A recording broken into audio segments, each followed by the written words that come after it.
super annoying. Also a test in patience. If you are with me live, say hello. If you're catching the replay, say hello. Let me know you're here. Oh, so frustrating internet. So hey, it's Valentine's Day. It's my least favorite holiday in the whole year. I love holidays. I love any reason to celebrate. I create reasons to celebrate every single day. I train my clients to find things to celebrate. But this one, I've had to do some work around, right? So the title of this live is Before You Go Love Bomb Everybody on This Hallmark Holiday, maybe consider this first. And here's what I want to talk about.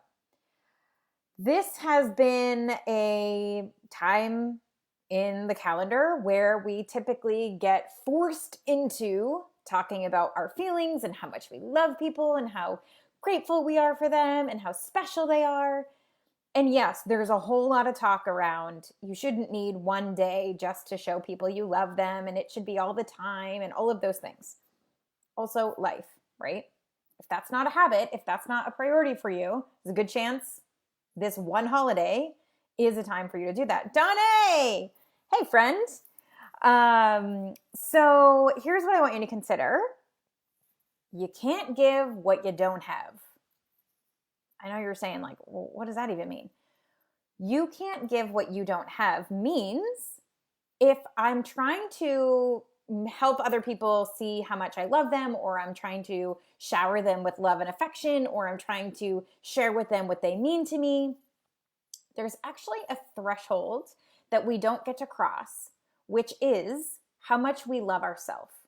Now, I know there's a whole lot of talk about self-love. There's a whole lot of talk about all these things. It's important, and self-care and self-appreciation and self-confidence and all of these things. And they're sort of buzzwordy, right? And I get it. I totally get it. But here's what I want to share with you.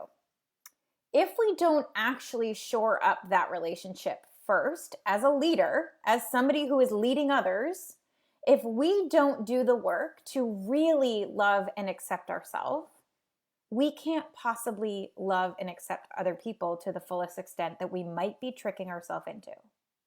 So I know that this gets like a little bit, there's like a little nuance in here, but it's super important because yes, self-love is the most important thing, but we can often bypass it by saying, as a recovering people pleaser, I'm just going to go love everybody else because I want them to feel special and I want them to feel good about themselves and I want them to know that they matter to me and I have so much gratitude and appreciation for them.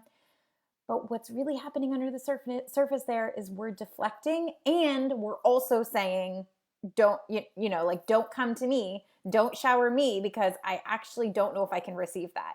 Now, this plays out in all kinds of areas: receiving money, receiving compliments, receiving praise, receiving feedback, right? But if we don't go first and we don't have the tools to actually strengthen our ability to receive love from ourselves first, it's really hard for us to give it to other people, right? Does this make sense? So here's what I would love for you to consider. Like, I know for me, let me give you this example. I know for me, I was constantly making sure people felt seen and loved and celebrated on Valentine's Day because I know it was such a trigger, right? And growing up, I was always the cute friend. Did you ever have a label?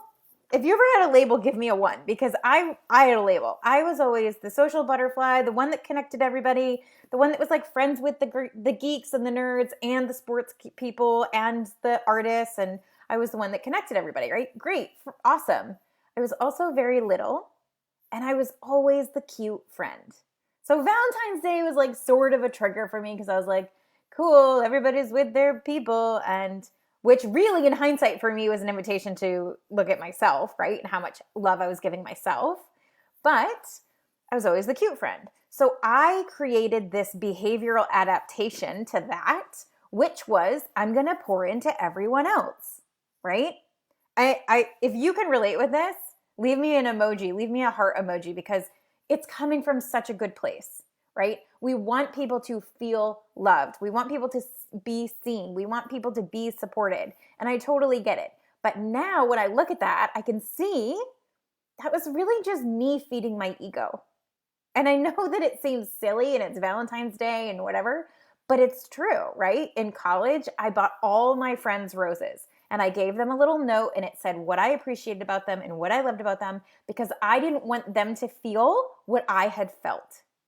I didn't want them to feel so many times in my life, whether it was high school and I thought it was like the end of the world or college or years after, I never wanted people to feel like they were less than because they didn't have a partner or a relationship or happy or love or whatever. I wanted them to feel like, no, like somebody sees me, right? And that's always what my work is always about. Like, I see you, you're important, you matter, you're loved. I see everything that you do and all your greatness, and I want you to see that too, right? So if that's ever happened to you, like where you notice where you're like, oh, this actually is a sneaky people pleaser thing, I totally feel you because that was me. And I had to recognize that, right? And totally fine, no judgment on it. This is part of the self-love. But I noticed I was doing it in order to get something back instead of from a place of pure love. And I couldn't do that because I really didn't love myself fully. And I really felt like I was less than, right? I wasn't good enough. Like I was always overlooked. And it wasn't like I was bad or annoying or whatever. Like, I mean, maybe I was, I don't know. But it was like, I just always felt like I was a little bit behind. I was just a little bit less, I was less pretty or less, whatever. Now I've done so much work where I'm like, yeah, this is me. This is all me. You get me. This is it. I don't know what to tell you. Either take it or don't. Doesn't face me, right? And that's not an arrogance, but it is confidence, right? And that's why I feel so qualified to help people activate this confidence and courage in their own life because it's where I do the most work. The transformational work that I do for myself is why I help people do it for them because I really want you to access this sense of freedom and really get out of this bondage of I'm not enough, right? That's the greatest virus on this planet right now is the not enough virus, in my personal opinion.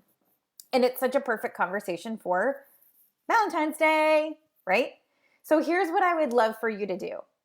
If you want to go out in the world and you want to shower your partner, your husband, your wife, your boyfriend, girlfriend, fiance, whoever, kids, family, parents, whatever, and you want to do the Valentine's Day thing, good on you. I love you for it. Here's what I would really love for you to sit with first. Can you write a love letter to yourself to appreciate all the things that make you you? Now, I know this is going to bring up some stuff because it always does, right? But when you get into the place of appreciation and self-love and self-compassion and self-acceptance, that's where you can pour overflow from. That's the place where you can say, I'm going to love you because I have so much love for me that I'm going to give some to you. It's not coming from a place of, I need to prove that I can love you or that I do love you or that I love you, or like the proving energy is not leadership, right? So if you're going to go love bomb everybody, which I hope you do because everybody deserves to be seen and heard and witnessed and celebrated, right?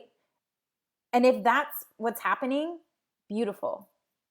But just come back to your heart first and see if you can love you before you love them. Because we can't give what we don't have, right?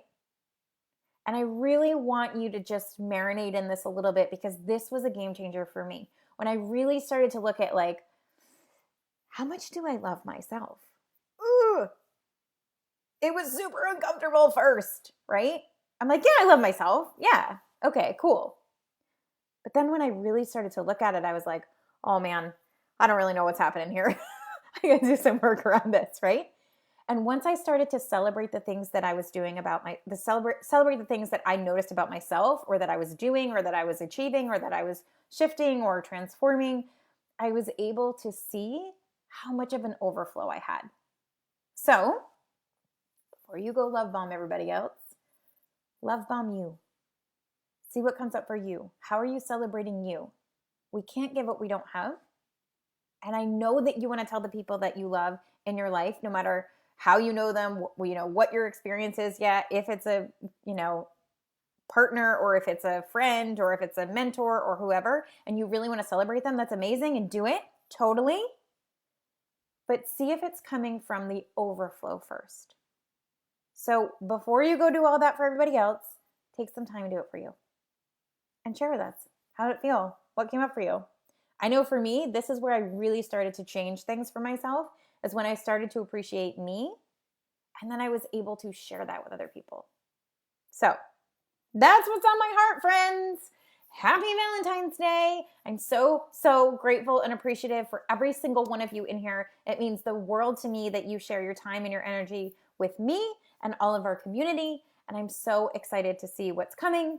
And I have so many things on the fire. I gotta reel it in because I'm sort of all over the place. ADD at its finest. But that's what's on my heart. So I would love to know if it serves you. Let me know. Send me a message. All right, friends.